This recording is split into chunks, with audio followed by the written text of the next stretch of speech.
नमस्कार, मैं अविनाश सैनी। इस समय हमारे साथ डी रघुनंदन हैं जो साइंटिस्ट हैं और पर्यावरण मामलों के जानकार हैं, चिंतक हैं। उनसे बात करेंगे ग्लोबल वार्मिंग को लेके, क्लाइमेट चेंज को लेके कि इस समय दुनिया ग्लोबल वार्मिंग से जो दिक्कतें पैदा हो रही हैं तो किस तरह की चुनौतियों का सामना इस समय पे दुनिया कर रही है। ये अभी तो बहुत ही गहरी समस्या है जी। क्योंकि जो वैज्ञानिक कह रहे थे होगा, अगर तापमान ज़्यादा बढ़ गया तो अब उससे कई जो असर हैं वो उसको पार कर गए जितनी उम्मीद थी। जी। अब पिछले साल दुनिया के इतिहास में सबसे गर्म साल घोषित कर दिया है, जबकि 2024 में औसत जो तापमान था वो 1.6 अंक सेल्सियस औद्योगिक काल से ज़्यादा रहा। और दुनिया में वैज्ञानिकों का ये समझ है कि अगर औसत जो तापमान है वो 1.5 अंक सेल्सियस से ज़्यादा हो जाए तो दुनिया में बहुत ख़तरा है। जो हमने ऑलरेडी उदाहरण देखे हैं, हर साल हमारे सामने चित्र है, गर्माहट बढ़ रहा है हर देश में। हिंदुस्तान में भी पिछले साल 48-50 अंक सेल्सियस से ज़्यादा लंबे टाइम तक 3-3 हफ्ते 4-4 हफ्ते तक बढ़ा है। बारिश जो पूरे 2 महीने में जो बारिश पड़ती थी अब 1 दिन में या 2 दिन में पड़ती है। तो इसका असर आर्थिक रूप से, स्वास्थ्य के रूप से, हर तरह से ख़तरा, जिसको हम अभी समझ भी नहीं पा रहे क्योंकि ये इतना जल्दी हमारे सिर के ऊपर आ गया है। पहले ये सोचा जाता था कि ये 20 साल के बाद होगा, 25 साल के बाद होगा, अब मालूम पड़ा ये तो ऑलरेडी सिर के ऊपर आ गया हमारे। तो पहले तो ये समस्या है। तो इसको जूझने के लिए क्या कदम हमें लेने चाहिए, उसके बारे में समाज ने अभी तक सोचा भी नहीं। जब समस्याएं बढ़ चुकी हैं तो हमें अब तेज़ी से इसको जूझने के लिए क्या कदम उठाने चाहिए, उसके बारे में सोच के, योजना बना के उसको लागू करवाने में हमें अब लामबंद होने की ज़रूरत है, राष्ट्रीय स्तर पे और अंतर्राष्ट्रीय स्तर पे। क्योंकि तापमान का बढ़ना एक राष्ट्रीय समस्या नहीं है, एक पूरे पृथ्वी में सब देश मिल के ये समस्या है। एक देश ने अपना प्रदूषण उत्सर्जन कम कर लिया तो फ़र्क नहीं पड़ेगा जी, क्योंकि पूरे जलवायु में कार्बन डाइऑक्साइड इत्यादि इकट्ठे हो रहे हैं, जिसके वजह से ये बदलाव आ रहा है मौसम में। तो सब देश मिल के इसको करना चाहिए और उस पर भारत को भी एक योगदान देना चाहिए, ना केवल अपने देश के बारे में सोचते हुए पर दुनिया के बारे में सोचते हुए कि अलग अलग और देशों ने करना क्या है। जी रघु, एक तो ये कि भारत में किस तरह की चुनौतियाँ इस समय पे हैं, जैसे लैंडस्लाइडिंग या फिर बाढ़ बहुत ज़्यादा आती है, पहाड़ दरक रहे हैं। जैसे मैंने कहा ये 3-4 समस्याएं हैं जो मेजर समस्याएं मैं मानता हूँ। एक तो तापमान का बढ़ना जी, क्योंकि अब 48 अंक सेल्सियस या 50 अंक सेल्सियस 2 दिन 3 दिन के लिए तो झेला जा सकता है जी, पर अगर ये 3 हफ्ते तक चले, 4 हफ्ते तक चले तब जान का खतरा जी इसमें, खास करके बुजुर्ग लोगों के लिए, बच्चों के लिए, गर्भवती महिलाओं के लिए, बीमार लोगों के लिए। और अगर आप सागर के साथ लगे हुए जो शहर हैं जहाँ नमी ज़्यादा है जी, अगर तापमान 40 भी हो और नमी ज़्यादा हो तो उतना ही खतरा है या उससे भी ज़्यादा खतरा है जहाँ पे सूखा हो और तापमान 50। तो हम उस बिल्कुल मार्जिन पे खड़े हैं कि अगर ये 2 अंक सेल्सियस भी आगे पीछे अगर हो जाए तो जान का खतरा बहुत गहरा हो सकता है। और इसके बारे में हमें अभी से कदम उठाने चाहिए, स्थानीय तौर पे और राष्ट्रीय तौर पे। ये जो जी रघु, ये जो क्लाइमेट चेंज की समस्या सामने आ रही है, इसके रीज़न क्या आप समझते हैं, मतलब हम लोग रीज़न तो काफ़ी सरल है समझने के लिए।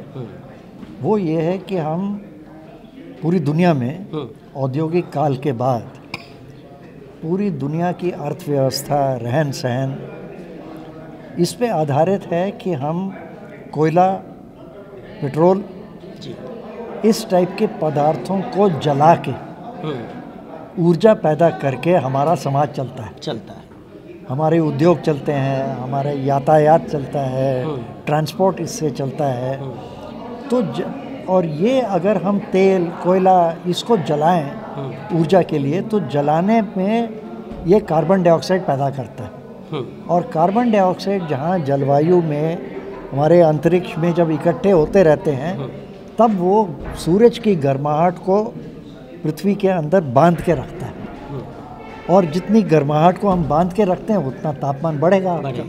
और जितना तापमान बढ़ेगा उसमें केवल तापमान नहीं बढ़ता, पूरा मौसम में बदलाव आता है। हवा का चलना, मानसून की बारिश, सब कुछ जो है इस तापमान से बदलता है। जी, तो इसका मतलब ये हुआ कि ये जो हम बहुत ज़्यादा वाहन हमारे पास हैं, या इंडस्ट्रियलाइजेशन बहुत ज़्यादा, बहुत तेज़ी से और बेतरतीब तरीके से हो रहा है, या जो ये एसीज़ हम बहुत ज़्यादा यूज़ कर रहे हैं, बिल्कुल, तो इन सब का असर हमारे पर्यावरण पे पड़ता है। जो रहन सहन हमारा वो, दूसरा कि हम रहन सहन किस ऊर्जा पे आधारित लेते हैं। जी, ऊर्जा के कई स्रोत हैं। अब अपने घरों के बारे में सोचें, हमारे दादा नानी अब चाय लेते रहिए साथ में, ज़माने में वो कोयले की अंगूठी पे खाना बनाते थे। मेरे माता पिता जब वो थे तो वो केरोसिन की स्टोव जला के करते हैं। आज हम एलपीजी ऊर्जा तो हम सब इस्तेमाल कर रहे हैं जी, पर ऊर्जा का स्रोत जो है वो बदल रहा है।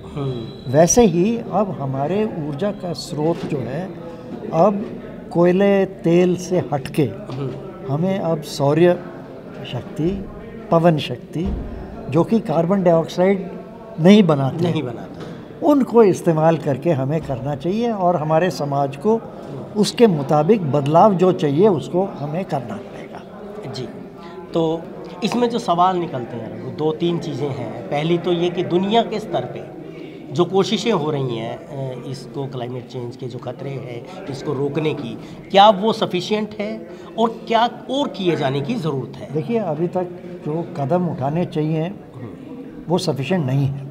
वो जाहिर है, वो दिख रहा है कि तापमान बढ़ रहा है हमारा और बढ़ते चला जा रहा है जी, कि रोक नहीं लगी। और दुनिया के स्तर पे जो उत्सर्जन कार्बन डाइऑक्साइड का हो रहा है उस पे भी रोक उतना नहीं लगाया जा रहा जितना होना चाहिए।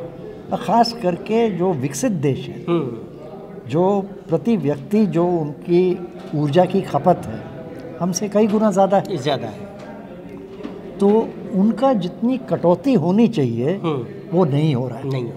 अनुमान ये है कि पूरे दुनिया में जितना उत्सर्जन कार्बन डाइऑक्साइड का हो रहा है आज के दिन में, उसको तकरीबन 40% कम करना पड़ेगा सन 2030 तक।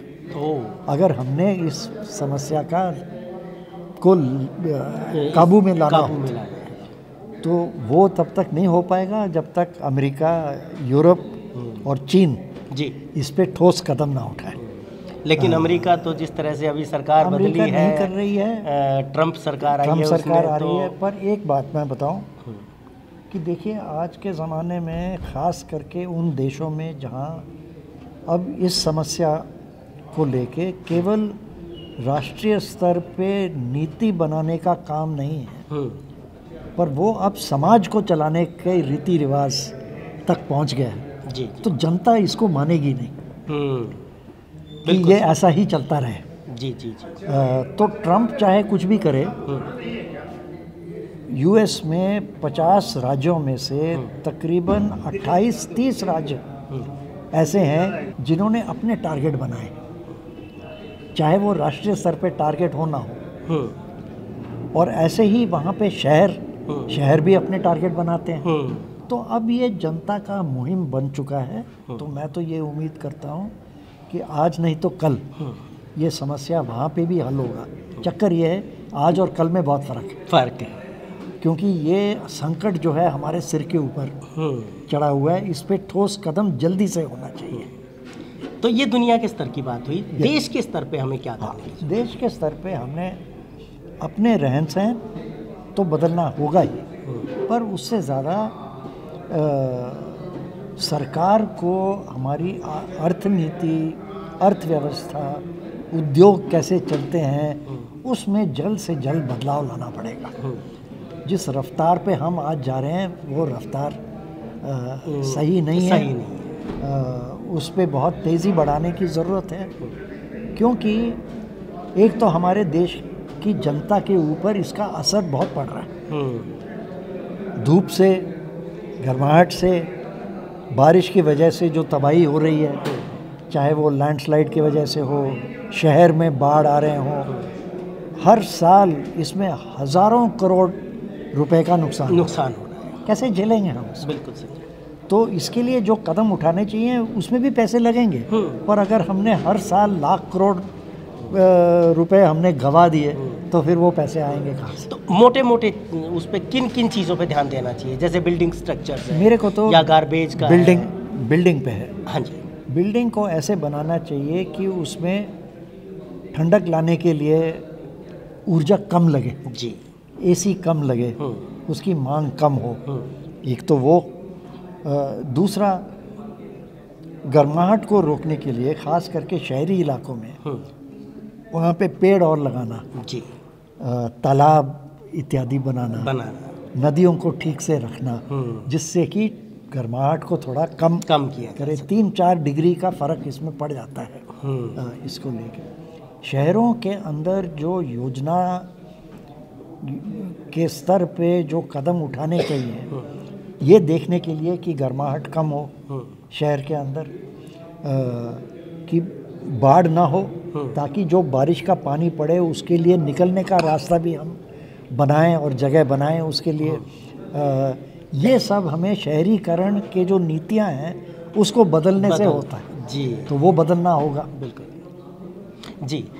एक बड़ी डिबेट दिसंबर के शुरुआत में आती है कि दिल्ली में प्रदूषण बहुत ज़्यादा बढ़ जाता है, घना कोहरा छा जाता है, और फिर उसके बाद इसका सारा दोष जो है वो हरियाणा और पंजाब के किसानों पे डाल दिया जाता है कि वो पराली जलाते हैं, इसलिए ये सब हो रहा है। तो आप क्या कहना चाहेंगे? इसमें बहुत सरल बात है जहाँ तक मुझे लगता है, और वो ये ज़्यादा से ज़्यादा प्रदूषण का कारण है निजी गाड़ियाँ। निजी गाड़ियाँ आज के दिन में हर हिंदुस्तान के शहर में इतना बढ़ गया कि उससे प्रदूषण तो होना ही होना है, स्वाभाविक जी। अगर आप सार्वजनिक क्षेत्र में खास करके इलेक्ट्रिक बस पे जितना आप उसको उतारेंगे उतना ये प्रदूषण कम होगा, क्योंकि एक व्यक्ति को गाड़ी चलाते हुए अगर जाएगा कितनी जगह वो घेरता है सड़क पे, इसके मुताबिक कि एक बस में 30 लोग जाते हैं जी, तो तकरीबन आपका प्रदूषण जो है 10वां भाग हो जाएगा आज की तुलना में। क्या बात है। तो इसमें बहुत फ़र्क पड़ता है और इसमें जनता का सुविधा भी बढ़ता है। बिल्कुल। आखिरी प्रदूषण तो कम होगा ही जी, पर जनता का स्वास्थ्य भी बढ़ेगा। बिल्कुल। जनता के लिए सुविधा भी बढ़ेगा, खास करके गरीब जनता को जिनके पास निजी गाड़ियाँ नहीं है। आखिरी सवाल सर, कि समाज के तौर पे, संस्थाओं के तौर पे और व्यक्तिगत तौर पे हम क्या कर सकते हैं इसको लेके? क्योंकि दो तरह की थ्योरीज हैं। कुछ लोग कहते हैं कि आपका सुधरा तो सब सुधरा, ये भी सब पूरी तरह से ठीक नहीं है। कई तरह से ये कहते हैं जी हम तो सरकारें नहीं करती जी, हम क्या करें। बिल्कुल, ये दोनों तरफ से होगा जी जी। ऊर्जा बचाने का काम हम सबका है। हम अपनी ज़िंदगी में ऊर्जा की खपत जितना हम कम कर पाएँ उतना अच्छा है। दिल्ली जैसे शहर में लोग अपने घर से नज़दीक के बाज़ार में डबल रोटी ख़रीदने के लिए भी स्कूटर निकाल के या गाड़ी निकाल के जाते हैं। अरे भाई 100 गज की दूरी है, पैदल जाके ख़रीद लो। बिल्कुल है, जहाँ पे आप पैदल जा सकते हो पैदल जाओ, जहाँ पे आप बस ले सकते हो बस लो। अपनी निजी गाड़ी को जितना कम आप सड़क पे उतारोगे उतना अच्छा है। हाँ, जितना आप एसी कम तापमान पे चलाओगे घर में उतना अच्छा है। तो जितना पैसा भी बचेगा और प्रदूषण भी कम होगा, गर्माहट कम होगी शहर में। तो जितना हम कर सकते हैं वो करें, और जितना हम अपने जो विचार हैं उस तरह से और अपने नज़दीक के लोगों को, अपने आस पड़ोस के लोगों को हम उनको भी मोबिलाइज करें, उनको भी कन्विंस करें कि ऐसे कदम उठाएं। तब एक मुहिम बनेगा जिससे सरकार को भी एक दबाव पड़ेगा कि भाई सरकारी नीतियां भी हम अब बदलें। मुझे लगता है इलेक्शन में भी ये मुद्दा होना चाहिए और होगा। जब अभी तक पार्टियां जो हैं ये नहीं समझती कि वोट पे कोई असर है इसका, पर वो दिन आएगा। यूरोप में, अमेरिका में ये ऑलरेडी हो चुका है। वहाँ पे कोई ऐसा दल नहीं है जो पर्यावरण के खिलाफ बोलता हो, अगर करेगा तो उसका असर पड़ेगा उसके चुनाव पे। तो ठीक है, आपका बहुत बहुत शुक्रिया। तो दोस्तों, आपसे भी कहना चाहेंगे कि ऊर्जा की ज़्यादा से ज़्यादा बचत कीजिए, अपने एसी को 26 डिग्री टेम्परेचर से कम मत कीजिए, और जब आप बाहर जाएं तो उसको बंद कर दीजिए। जितना कम लाइट आप जलाएंगे उतना आपका बिल भी बचेगा और ये दुनिया और लंबे समय तक अच्छे तरीके से जी पाएगी। इसके अलावा पेड़ लगाएं और सार्वजनिक जो वाहन है उनका इस्तेमाल करें। तो छोटी छोटी चीज़ें हैं जिसका हम भी अगर प्रयोग करें तो हम अपने आसपास को बहुत बेहतर बना सकते हैं। दुनिया के बहुत सारे देश हैं जिन्होंने इस तस्वीर को बदला है। बहुत सारे ऐसे शहर हैं जो दिल्ली से भी ज़्यादा पॉल्यूटेड थे, लेकिन उन्होंने एक नीति बनाई और आज वो शहर पोल्यूशन के लेवल पे 100 शहरों से भी नीचे जा चुके हैं। तो बहुत बढ़िया उन्होंने इम्प्रूव किया है। साइकिलिंग ज़्यादा कीजिए, पैदल ज़्यादा चलिए, आपकी सेहत के लिए भी बढ़िया है। और यही बात डी रघुनंदन जी ने भी कही है। तो आपका बहुत बहुत शुक्रिया। धन्यवाद, थैंक यू।